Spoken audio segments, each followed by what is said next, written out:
ದಾವಣಗೆರೆ ಜಿಲ್ಲೆಯಲ್ಲಿ ನಿನ್ನೆ ಗಾಳಿ ಸಹಿತ ಸುರಿದ ಭಾರಿ ಮಳೆಗೆ ಅಪಾರ ಪ್ರಮಾಣದ ಭತ್ತದ ಬೆಳೆ ಹಾನಿಯಾಗಿದ್ದು ರೈತರು ಸಂಕಷ್ಟಕ್ಕೆ ಸಿಲುಕಿದ್ದಾರೆ. ದಾವಣಗೆರೆ ತಾಲೂಕಿನ ಮಾಗನಹಳ್ಳಿ ಹಾಗೂ ಸುತ್ತಮುತ್ತಲಿನ ಪ್ರದೇಶಗಳಲ್ಲಿ ನೂರಾರು ಹೆಕ್ಟೇರ್ ಪ್ರದೇಶದಲ್ಲಿ ಬೆಳೆದಿದ್ದ ಭತ್ತದ ಬೆಳೆ ಸಂಪೂರ್ಣ ನೆಲಕಚ್ಚಿದೆ. ಕಳೆದ ಹಲವು ತಿಂಗಳುಗಳ ಶ್ರಮದೊಂದಿಗೆ ರೈತರು ಎಕರೆಗೆ 40 ರಿಂದ 50 ಸಾವಿರ ರೂಪಾಯಿ ವೆಚ್ಚ ಮಾಡಿ ಭತ್ತ ಬೆಳೆದಿದ್ದರು. ಇನ್ನೆರಡು ದಿನಗಳಲ್ಲಿ ಕಟಾವಿಗೆ ಸಿದ್ಧವಾಗಿದ್ದ ಭತ್ತದ ಬೆಳೆಯನ್ನು ಕುಯ್ಯಲು ರೈತರು ಸಕಲ ಸಿದ್ಧತೆ ಮಾಡಿಕೊಂಡಿದ್ದರು. ಆದರೆ ನಿನ್ನೆ ಏಕಾಏಕಿ ಸುರಿದ ಮಳೆ ಹಾಗೂ ಬಿರುಗಾಳಿಗೆ ಭತ್ತದ ಬೆಳೆ ನೆಲಕ್ಕುರುಳಿದೆ. ಇದರಿಂದ ಕಟಾವಿಗೆ ಬಂದಿದ್ದ ಭತ್ತ ಹಾಸಿಗೆಯಂತೆ ನೆಲದ ಮೇಲೆ ಬಿದ್ದಿದ್ದು ರೈತರಲ್ಲಿ ಆತಂಕ ಹೆಚ್ಚಿಸಿದೆ.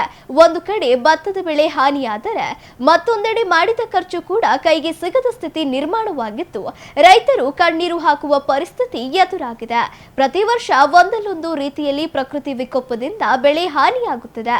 ಸಾಲ ಸೋಲ ಮಾಡಿ ಕೃಷಿ ಮಾಡಿದ್ದು ಈಗ ಬೆಳೆ ನೆಲಕಚ್ಚಿರುವುದರಿಂದ ಬದುಕೆ ಸಂಕಷ್ಟಕ್ಕೆ ಸಿಲುಕಿದೆ ಎಂದು ರೈತರು ತಮ್ಮ ಅಳಲನ್ನು ತೋಡಿಕೊಂಡಿದ್ದಾರೆ.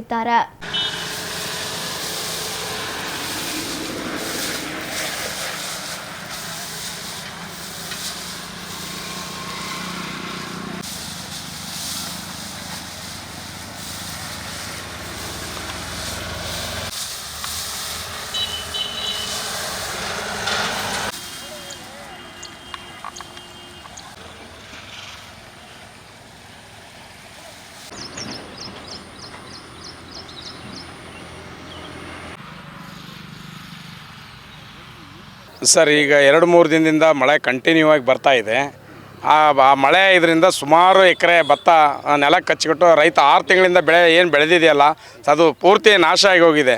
ಇಲ್ಲಿ ಈಗ ಮುಖ್ಯಮಂತ್ರಿಗಳು ಉಪಮುಖ್ಯಮಂತ್ರಿಗಳು ಬರೀ ತಮ್ಮ ಅಧಿಕಾರಕ್ಕಾಗಿ ಕಚ್ಚಾಡ್ತಾ ಇದ್ದಾರೆ ಹೊರತು ರೈತ ಈ ದೇಶದ ಬೆನ್ನೆಲುಬು ಅಂತ ಕರೀತಾರೆ. ಈ ದೇಶದ ಬೆನ್ನೆಲುಬು ಅಂತ ಆ ರೈತನ ಬಗ್ಗೆ ಒಬ್ಬರು ಕೂಡ ಅಧಿಕಾರಿಗಳು ಚಿಂತೆ ಮಾಡ್ತಾ ಇಲ್ಲ. ಇವತ್ತು ಆಕ್ರೋಶ ಬರ್ತಕ್ಕಂತಹ ಎಲ್ಲರೂ ಕೂಡ ರೈತರು ಆಕ್ರೋಶದಲ್ಲಿದ್ದಾರೆ. ಯಾರು ಕೂಡ ಬಂದು ಕೇಳ್ತಕ್ಕಂತಹ ಸೌಮ್ಯತೆಯೂ ಇಲ್ಲ, ಸೌಜನ್ಯತೆಯೂ ಇಲ್ಲ. ದಯಮಾಡಿ ಮಾನ್ಯ ಮುಖ್ಯಮಂತ್ರಿಗಳೇ, ಮಾನ್ಯ ಉಪಮುಖ್ಯಮಂತ್ರಿಗಳೇ ಹಾಗೂ ಈ ಜಿಲ್ಲೆಯ ಸನ್ಮಾನ್ಯ ಎಸ್ ಮಲ್ಲಿಕಾರ್ಜುನ ಅವರು ದಯಮಾಡಿ ಈ ಬಡವರ ಬಗ್ಗೆ, ರೈತರ ಬಗ್ಗೆ ಕಾಳಜಿಯನ್ನು ತೋರಿಸಿ, ಯಾರು ಈ ಲಾಸ್ ಆಗಿದೆ, ಬೆಳೆದಂತಹ ಬೆಳೆಗಳು ಲಾಸ್ ಆಗಿದೆ, ದಯಮಾಡಿ ಕರುಣೆ ತೋರಿಸಿ ಅವರಿಗೆ ಪರಿಹಾರವನ್ನು ಕೊಡಿಸ್ತಕ್ಕಂಥ ಕೆಲಸವನ್ನು ಮಾಡಬೇಕು. ಈಗ ಏನಾದರೂ ಮಾಡದೇ ಇದ್ದಿದ್ದ ನಿಜವಾದ ಕಾರಣದಲ್ಲಿ ಮುಂದಿನ ದಿನಮಾನಗಳಲ್ಲಿ ಈ ರೈತರು ನಿಮ್ಮೆಲ್ಲರಿಗೂ ಕೂಡ ಬುದ್ಧಿಯನ್ನು ಕಲಿಸ್ತಾರಂತ ನಾನು ಈ ಘೋಷಣೆ ಮೂಲಕ ನಿಮಗೆ ಹೇಳೋಕ್ಕೆ ಇಷ್ಟಪಡ್ತೇನೆ. ಎಷ್ಟು ಎಕರೆ ಜಮೀನು ಲಾಸ್ ಆಗಿದೆ? ಸರ್, ನಮ್ಮದು 5 ಎಕರೆ ಭತ್ತ ಪೂರ್ತಿ ನೆಲ ಕಚ್ಚಿದೆ. ಎಷ್ಟೆಲ್ಲ ಬಂಡವಾಳ ಹಾಕಿದ್ರೆ ಅದಕ್ಕೆ? ಸರ್, ಸುಮಾರು ಹೆಚ್ಚು ಕಮ್ಮಿ 2-2.5 ಲಕ್ಷ ರೂಪಾಯಿ ಬಂಡವಾಳನ ಹಾಕಿದ್ದೀವಿ. ಆ ಬಂಡವಾಳ ತಕ್ಕಂಥ ಪ್ರತಿಫಲ ಇಲ್ಲ ಇವತ್ತು. ಪೂರ್ತಿ ಸರ್ವನಾಶ ಆಗಿ ಹೋಗಿದೆ ಮಳೆಗೆ. ಪೂರ್ತಿ ಇನ್ನೆರಡು ಮಳೆ ಬಂತಂದರೆ ನಾವು ಒಂದು ಕಾಳು ಭತ್ತನೂ ಕೂಡ ಪಡೆಯೋಕ್ಕಾಗೋದಿಲ್ಲ. ಸಾಲ ಸೋಲ ಮಾಡಿ ಹೌದು ಸರ್, ಸಾಲನೂ ಮಾಡಿದ್ದೀವಿ, ಎಲ್ಲ ಮಾಡಿದ್ದೀವಿ. ಆದರೆ ಏನು ಮಾಡ್ತಕ್ಕಂಥದ್ದು ಕೈಗೆ ಬರ್ತಾ ಇಲ್ಲ. ಇದೇ ರೀತಿ ಆದ್ರೆ ಮುಂದೆ ಹೆಂಗೆ ಸರ್ ಈಗ ಭತ್ತ ಕೊಯ್ಕೊಳ್ಳುವಂಥ ಸಂದರ್ಭದಲ್ಲಿ? ಸರ್, ಏನಿಲ್ಲ, ಒಂದು ಕಾಳನೂ ಕೂಡ ಕೈ ಸಿಗೋದಿಲ್ಲ.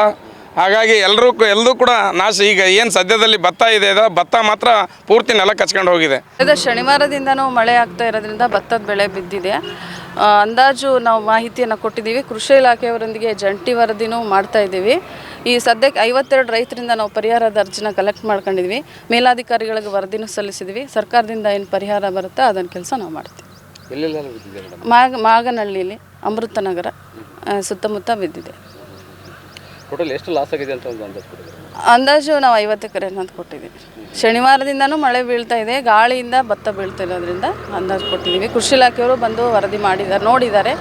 ಅವ್ರದ್ದು ನಮ್ಮದು ಜಂಟಿ ಸಮೀಕ್ಷೆ ರಿಪೋರ್ಟ್ ಮಾಡಿ ಕೊಡ್ತೀವಿ. ಪರಿಹಾರ ಇಂತಿಷ್ಟು ಅಂತ ಏನಾದರೂ ಕೂಡ 33% ಲಾಸ್ ಆದರೆ ಅವ್ರಿಗೆ ಪರಿಹಾರ ಬರುತ್ತೆ ಅನ್ನೋದು ಸರ್ಕಾರದಿಂದ ಇದೆ. ನಾವು ಮೇಲಾಧಿಕಾರಿಗಳು ಏನು ಸೂಚನೆ ಕೊಡ್ತಾರೋ ಅದ್ರ ಪ್ರಕಾರ ಕೆಲಸ ಮಾಡ್ತೀವಿ. ಅಂದಾಜು ರಿಪೋರ್ಟ್ ನಾವು 50 ಎಕರೆ ಕೊಟ್ಟಿದ್ದೀವಿ ಸರ್. ಕೃಷಿ ಇಲಾಖೆಯವರು ಇನ್ನೂ ಬರೋರಿದ್ದಾರೆ, ಇನ್ನೂ ಇವತ್ತಿಂದು ಬರೋರಿದ್ದಾರೆ.